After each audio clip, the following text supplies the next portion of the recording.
Hey guys, it's JK Wargames, and today we're going to do a review for Undaunted Reinforcements by David Thompson and Trevor Benjamin.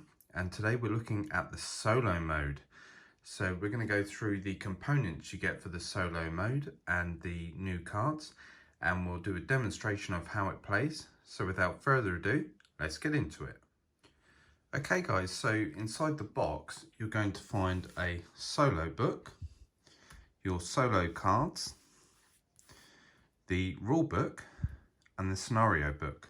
So the solo book lets you play solo the scenarios from Undaunted Normandy and Undaunted North Africa, and basically it tells you how to set up the deck for the main player and then how to set up bolster decks for the solo bot. And these you have every single scenario for Undaunted Normandy, and then you get into North Africa. So that's all there in that book. The rule book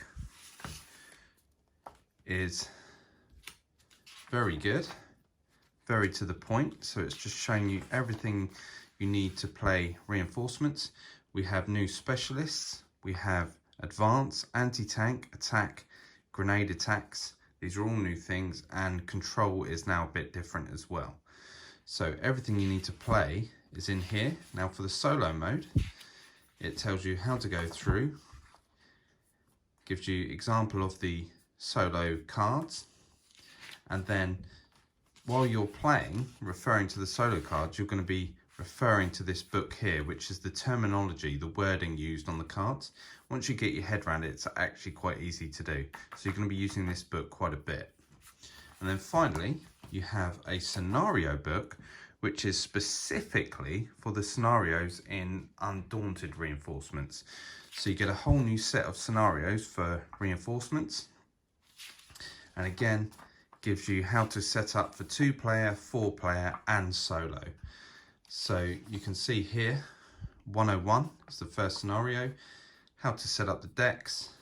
And then if you're playing solo, it shows you how to bolster the decks, what units are most dangerous, and how to set up the scenario.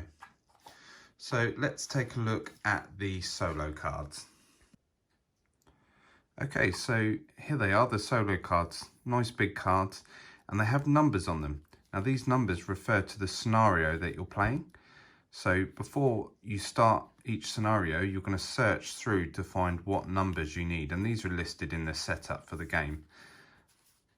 So for instance, we'd use this on 101 to 103. So on the solo cards, it's pretty simple. You can see here for a platoon sergeant, he just rolls a dice. If he rolls a 1 to 4, he's going to bolster. And if he rolls a 5 to 10, he's going to command. Pretty simple. For riflemen, the first thing they will do is control a tile, if they can. If the tile is controlled by either side and enemy occupied, they would then attack. If not, they're going to move. Down here, tile is secure.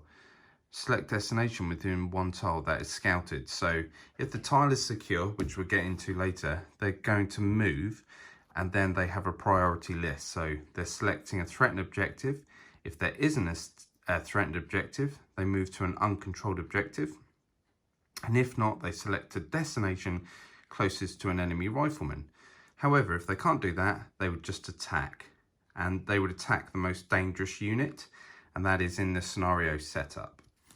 So as you can see, there's other solo cards for Scout, Rifleman, ones for North Africa, but we're concentrating on Undaunted Normandy today. Scout, Platoon Sergeant, Rifleman, Tank Commander. Okay, so what I'll do is I'll set up a little example and we'll see how this plays. Okay guys, so for this example, we've just got a small setup going on. So what I want to show you here is how the actual bot, the AI, works. So for the active player, you're going to draw your normal cards, you're going to have your normal supply, and then for the bot, you're going to do the deck normally out of the scenario book, and then you're going to make bolster decks, and it will tell you in the book how many you need to do. So for this example, we've got bolster A and bolster B. Now these are their supplies. So you have rifleman B, so this is B, sorry, and this is A. So if they have to bolster, they're going to bolster from here. That's bolster A, that's bolster B, and that's a fog of war, and this is their deck. So the first thing you do is bid for initiative as normal. So let's say the Americans use a fog of war card. The Germans then do their initiative and they flip, and their card is a rifleman 5. So they win the initiative because it's a higher number. This card is then kept in their hand. So they lay that down and they draw 3 more cards. So 1, 2, and 3. So we have 2 rifleman A's, rifleman B, and a rifleman A.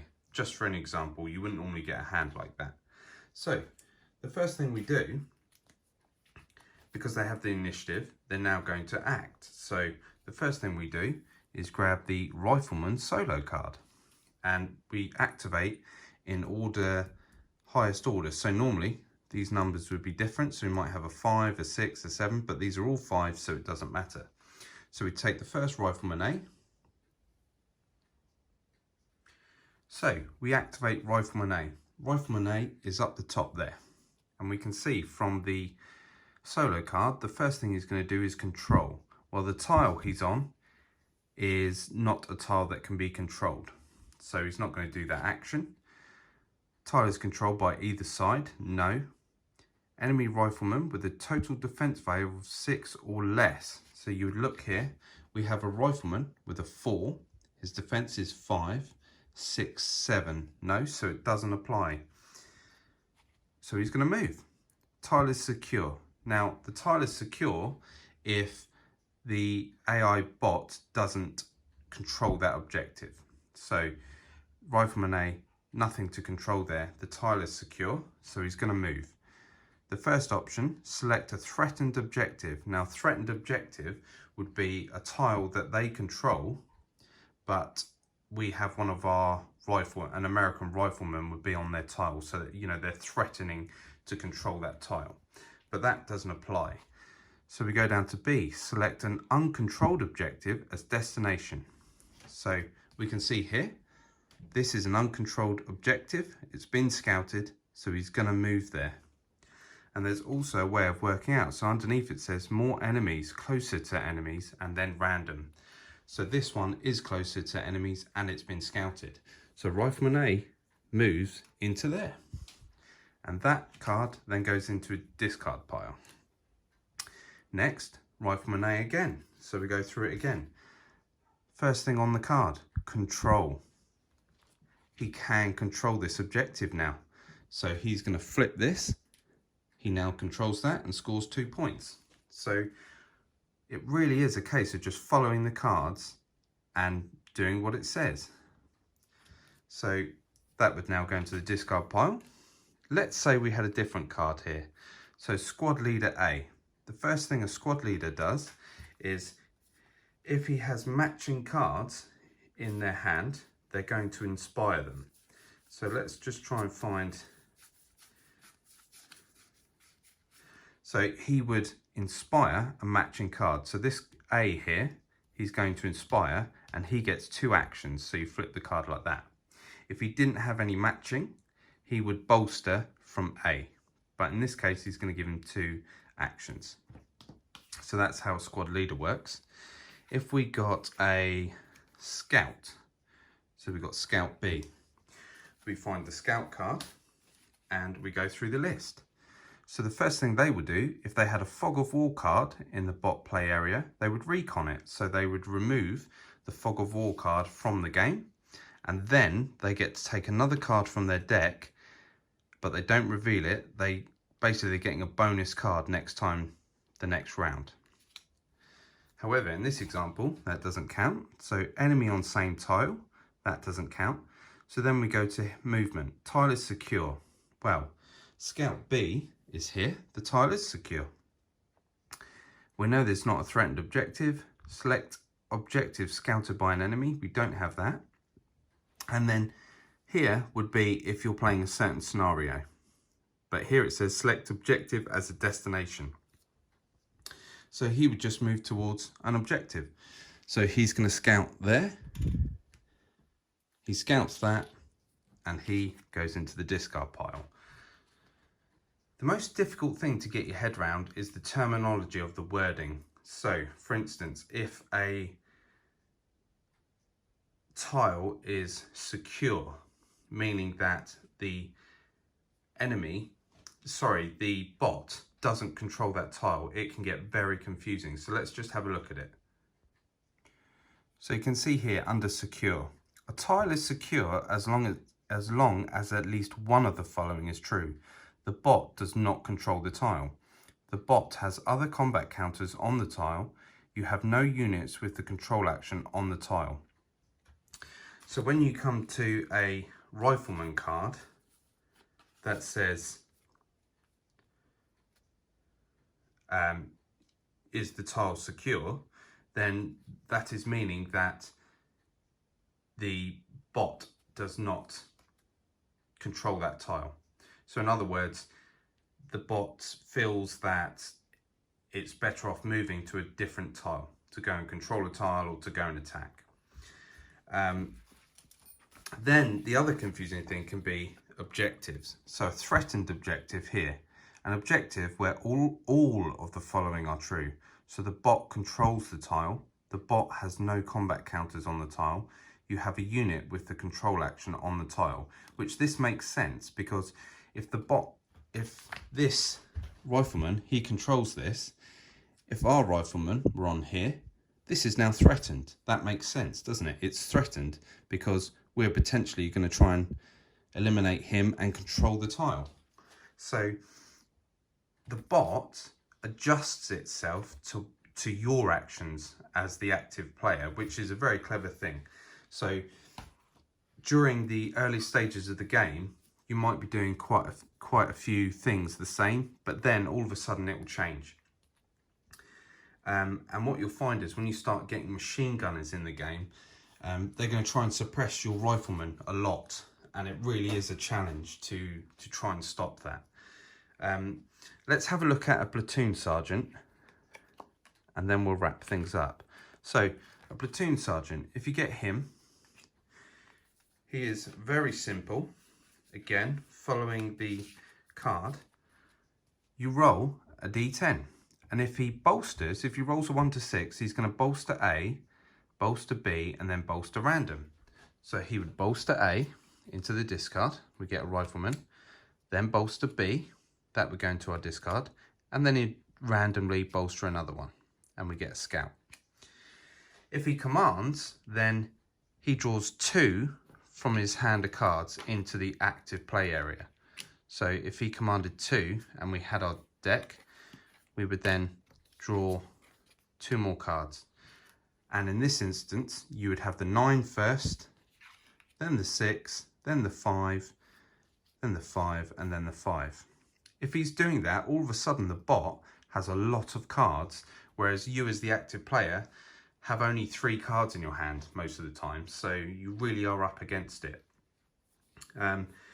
So yeah, I've seen a lot of comments about confusion of well, you know, it doesn't make sense to me. You just have to take your time, read through the solo cards, and it's very, very simple. But I have to say, it's probably, I think, one of the best solo bots that I've played against, and I'll tell you why.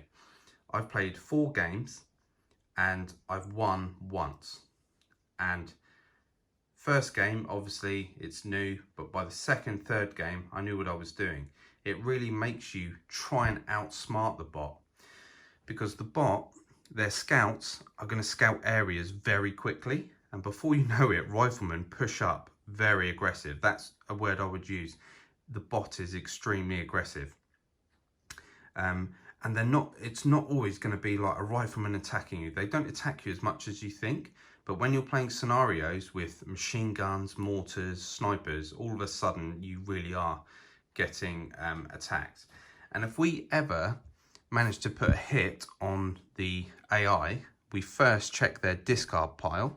If it's not in the discard, we check their hand. If it's not in their hand, we then check their bolsters. So it's very hard to get rid of a counter from the bot. So you want to be attacking to try and get rid of those cards so they can't use them.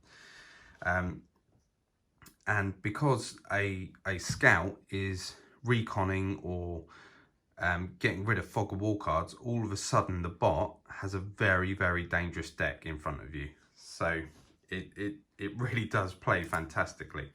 So this has just been a small look at Undaunted Reinforcements. I hope you have enjoyed the video. Make sure to like, comment and subscribe. And I'm going to be doing a playthrough of the first scenario of Undaunted Reinforcements soon on the channel. So look out for that. Until next time, I'll see you in the next video.